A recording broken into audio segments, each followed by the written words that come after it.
Hello, ഇന്ന് നമ്മളുള്ളത് പുൽപ്പള്ളിയിലാണ്. ഇന്നത്തെ പരിപാടി എന്താണെന്നറിയാം? ഈ കാണുന്ന സാധനം പറിക്കൽ, നമ്മുടെ സ്വന്തം അവക്കാടോ. ഈ പ്രാവശ്യം പുൽപ്പള്ളി വീട്ടിൽ നിറയെ അവക്കാടോ ഉണ്ടായിട്ടുണ്ട്. ഭയങ്കര വലിയ മരമൊന്നും അത്യാവശ്യം വലുപ്പമൊക്കെ ഉള്ള മരമാണ്. അതിൽ ഇല പോലും മനസ്സിലാവാത്ത രീതിയിൽ അത്രയും ഉണ്ടായിട്ടുണ്ടായിരുന്നു. ആദ്യം ഒരു ട്രിപ്പ് വന്നിട്ട് കുറച്ചൊക്കെ കൊണ്ടുപോയി. ഇപ്പോൾ രണ്ടാമത് വന്നിട്ട് ബാക്കിയും കൂടെ കൊണ്ടുപോകാൻ പോവാം. എനിക്ക് അവക്കാടോനോട് വലിയ താല്പര്യമൊന്നുമില്ലെങ്കിൽ അജിക്ക് ഭയങ്കര ഇഷ്ടമാണ് അവക്കാടോ. അധികം അജി തന്നെയാണ് അവക്കാടോ ഷേക്കൊക്കെ ഉണ്ടാക്കി കുടിക്കുന്നത്. ഇതിൽ പഴുത്തത് ഏത് മൂത്തത് ഏതെന്നൊന്നും എനിക്കൊന്നും അറിയില്ല. പക്ഷേ നല്ലോണം പച്ച നിറമുള്ളത്, കരിമ്പച്ച നിറമുള്ളതൊക്കെയാണ് ഞാൻ ഈ പറിച്ചു കൊണ്ടുവന്നത്. പിന്നെ മരം കയറുന്ന കാര്യത്തിൽ എന്നെ ആരും പഠിപ്പിക്കേണ്ട ആവശ്യമില്ല. ഞാൻ ഭയങ്കര എക്സ്പേർട്ടാണ്. അതുകൊണ്ട് തന്നെ മരത്തിലൊക്കെ ഞാൻ ഈസി ആയിട്ട് വലിഞ്ഞു കയറും.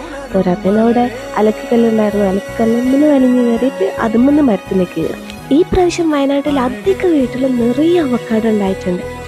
പക്ഷെ കടകളിലൊക്കെ ആണെങ്കിൽ അവക്കാടോയ്ക്ക് ഭയങ്കര റേറ്റുമാണ്. ഞാൻ ആ കയറി നിൽക്കുന്ന കൊമ്പിൻ്റെ അടുത്തുള്ള അധിക കൊമ്പ് ഉണങ്ങിയിട്ടാണ് എന്തോ ഭാഗ്യത്തിന് ഞാൻ താഴെ വീഴാണ്ട് നിന്നത്. എനിക്കാണെങ്കിൽ സഹായത്തിന് 3 പേരുണ്ട്. ഒന്ന് അജിയും, ഒന്ന് വാണി, പിന്നെ എസർ ബേബി. പറിച്ച് നേരെ നിലത്തിട്ട കേടുവരുമെന്നുള്ള പേടിയുണ്ട് നേരെ വാണീൻ്റെ കയ്യിലേക്കാണ് എറിഞ്ഞു കൊടുത്തത്. അവളാണെങ്കിൽ നല്ലോണം ക്യാച്ച് ചെയ്യുകയും ചെയ്തത്. ഈ മരത്തിൻ്റെ ചില കണ്ട് നിങ്ങൾക്ക് കറക്റ്റ് മനസ്സിലാവും. അത്രയും അവക്കാടോ ഉണ്ടായിട്ട് അതിൻ്റെ കനം കൊണ്ട് ഇത് ചരിഞ്ഞ് നിൽക്കുകയാണ്. കുറച്ച് സമയം കൊണ്ട് തന്നെ നമുക്ക് കുറേ അവക്കാടോ കിട്ടിയിട്ടുണ്ട്. ഒരു ചാക്ക് നിറയെ കിട്ടിയിട്ടുണ്ട്. പോരാത്തതിന് ഇപ്പം നമ്മൾ ലേറ്റായി, പെട്ടെന്ന് പോവുകയും വേണം. കാരണം തിരിച്ചു പോകേണ്ടത് കാട്ടുകൂടിയാണ്, രാത്രി ആവുകയും ചെയ്യുന്നുണ്ട്.